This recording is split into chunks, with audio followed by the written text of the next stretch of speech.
BJP ने आखिरकार मुख्य चुनाव आयुक्त ज्ञानेश कुमार को बचा ही लिया। अब मकसद तो ज्ञानेश कुमार के बहाने खुद को ही बचाना था, लेकिन ये दांव बीजेपी के लिए ही उल्टा पड़ गया।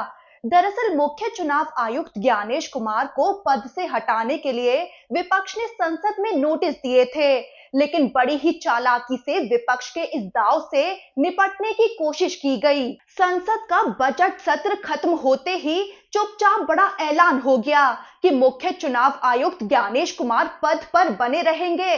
विपक्ष के प्रस्ताव को खारिज कर दिया गया है, लेकिन यही फैसला बड़ी साजिश से पर्दा उठा गया। सवाल खड़े होने लगे कि आखिर ऐसा क्या हुआ कि लोकसभा अध्यक्ष ओम बिरला को ये फैसला संसद जब चल रही थी तब नहीं बल्कि संसद रुकने के बाद लेना पड़ा, क्योंकि विपक्ष तो लगातार मांग कर रहा था कि उनके नोटिस का क्या हुआ, वो खारिज हुए या स्वीकार हुए, फैसला आने में इतनी देरी क्यों हो रही है। लेकिन अब ये साफ होता दिख रहा है कि मानो इसी बात का इंतजार हो रहा था कि जैसे ही बजट सत्र खत्म हो और संसद सत्र पर ब्रेक लगे तभी ये फैसला सुनाया जाए। दरअसल इसी टाइमिंग ने पूरी साजिश का एक तरह से पर्दाफाश कर डाला है। जैसे ही संसद का बजट सत्र पॉज पर गया, उसके बाद लोकसभा और राज्यसभा दोनों तरफ से इस प्रस्ताव पर आधिकारिक जानकारी दी गई। पहले लोकसभा की बात करें तो सेक्रेटरी जनरल की ओर से जारी जवाब में साफ लिखा गया कि स्पीकर ओम बिरला ने ज्ञानेश कुमार के खिलाफ लाए गए महाभियोग प्रस्ताव को खारिज कर दिया है। अब ध्यान देने वाली बात यह है कि इसे खारिज तो कर दिया गया, लेकिन क्यों किया गया इसकी कोई वजह नहीं बताई गई। जारी किए गए डॉक्यूमेंट में साफ लिखा है कि ड्यू कंसिडरेशन और ऑब्जेक्टिव असेसमेंट के बाद जजेस इंक्वायरी एक्ट 1968 के तहत स्पीकर ने अपने अधिकारों का इस्तेमाल करते हुए इस मोशन को स्वीकार करने से इनकार कर दिया है, यानी सीधा सीधा प्रस्ताव रिजेक्ट कर दिया है। और बिल्कुल यही कहानी राज्यसभा में भी दोहराई गई, वहां से भी इसी तरह का जवाब सामने आया। अब यहाँ से राजनीति और दिलचस्प हो जाती है। कांग्रेस सांसद जयराम रमेश ने राज्यसभा के इस जवाब को शेयर करते हुए एक पुराना जिक्र छेड़ दिया है। उन्होंने इशारों इशारों में याद दिलाया कि पिछली बार जब राज्यसभा के चेयरमैन ने विपक्ष के एक प्रस्ताव को स्वीकार किया था तो उसके बाद उनके साथ क्या हुआ था ये सबने देखा था। इशारा साफ था जगदीप धनखड़ की तरफ। दरअसल आपको याद होगा कि जब विपक्ष ने एक जज के खिलाफ महाभियोग का कदम उठाया था और जगदीप धनखड़ ने उसे स्वीकार कर लिया था, तब काफी हलचल मच गई थी। उसके बाद धनखड़ और सरकार के बीच दूरी की चर्चाएं तेज हो गई थी और अचानक खबर आई थी कि जगदीप धनखड़ ने अपने पद से इस्तीफा दे दिया है। विपक्ष ने तब साफ कहा था कि धनखड़ सरकार की मनमर्जी से चल नहीं रहे थे और विपक्ष को भी अहमियत देने लगे थे, इसीलिए उन पर दबाव डालकर इस्तीफा दिलवाया गया था। अब क्या यही डर लोकसभा अध्यक्ष ओम बिरला को भी सता रहा था कि उन्होंने विपक्ष के ज्ञानेश कुमार के खिलाफ लाए प्रस्ताव को साफ तौर पर खारिज कर दिया और बड़ी बात के बिना कोई वजह बताए हुए। अब ये फैसला संसद चलने के दौरान क्यों नहीं लिया गया? तो जाहिर है कि अगर ये फैसला चलती संसद में लिया जाता तो फैसले पर संसद में हंगामा होना तय था। विपक्ष स्पीकर से जवाब मांगता कि वजह क्या है प्रस्ताव खारिज करने की। संसद में खूब सवाल उठते और सरकार को विपक्ष के इन असहज सवालों का सामना करना पड़ता।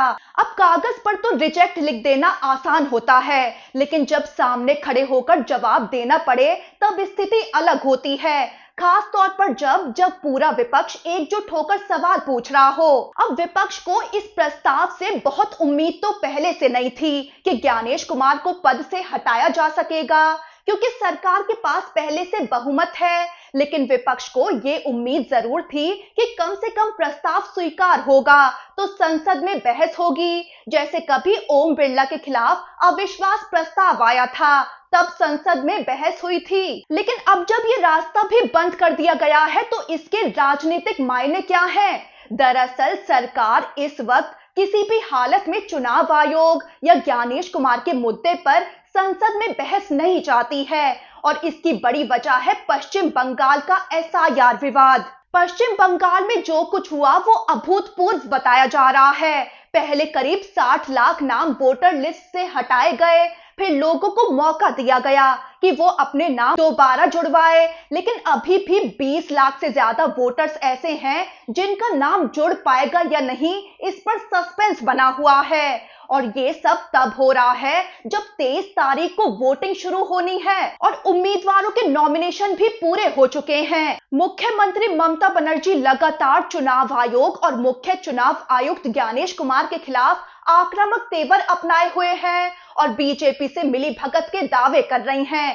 साफ कह रही हैं कि चुनाव जीतने के लिए बीजेपी की मदद हो रही है। मुख्य चुनाव आयुक्त ज्ञानेश कुमार पीएम मोदी और अमित शाह के इशारों पर काम कर रहे हैं। ममता बनर्जी ही नहीं, पूरा विपक्ष एक सुर में बोल रहा है और इसी डर से बीजेपी किसी हाल में ये नहीं चाहती थी कि संसद में ज्ञानेश कुमार के मामले पर बहस हो। इसीलिए पहले तो विपक्ष के नोटिस को अटकाए रखा गया और जैसे ही संसद सत्र का आखिरी दिन आया, ये घोषणा कर दी गई कि विपक्ष का ज्ञानेश कुमार के खिलाफ प्रस्ताव खारिज कर दिया गया है। अब अगर चलती सदन के दिनों में ये ऐलान होता तो विपक्ष संसद में हंगामा करता, क्योंकि वजह भी नहीं बताई गई है कि प्रस्ताव खारिज क्यों किया गया है। इसीलिए बड़ी ही चालाकी से विपक्ष के इस दाव से निपटने की कोशिश हुई। अब उधर बीजेपी कितनी ही कोशिश कर ले, लेकिन जनता तक तो ये मैसेज पहुंच चुका है कि ज्ञानेश कुमार बीजेपी से मिले हुए हैं और इस संदेश को जोरदार तरीके से पहुंचाने में हाथ है ममता बनर्जी का। अपनी रैलियों में ममता बनर्जी सीधे लोगों से सवाल करते हुए नजर आ रही हैं कि एसआईआर से किस किस का नाम कटा है और रैलियों में लोग बड़ी संख्या में हाथ भी उठा रहे हैं, खास तौर पर महिलाएं।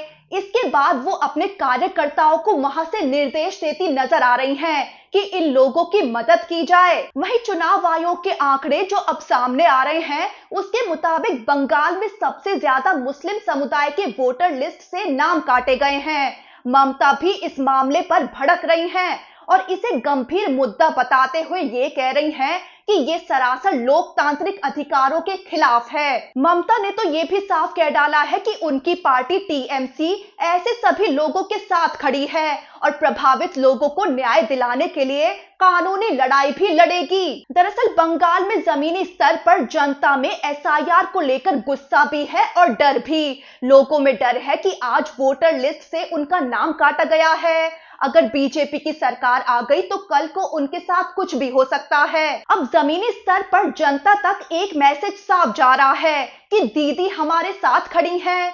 ममता जनता के गुस्से और डर को भुनाते हुए साफ बयान भी देती नजर आ रही हैं कि चुनाव आयोग से वोटिंग वाले दिन बदला लिया जाए, यानी भारी मात्रा में ममता की पार्टी को वोट करें ताकि वो नाम काटने वाली बीजेपी और चुनाव आयोग की साजिश को नाकाम कर दें। तो कुल मिलाकर ज्ञानेश कुमार के खिलाफ लाया गया महाभियोग प्रस्ताव बिना वजह बताए खारिज कर दिया गया। टाइमिंग पर सवाल है, मंशा पर बहस है और इसके राजनीतिक असर आने वाले दिनों में साफ होने वाले हैं। अब नजरें टिकी है 16, 17 और 18 तारीख पर, जब संसद का सत्र दोबारा शुरू होगा।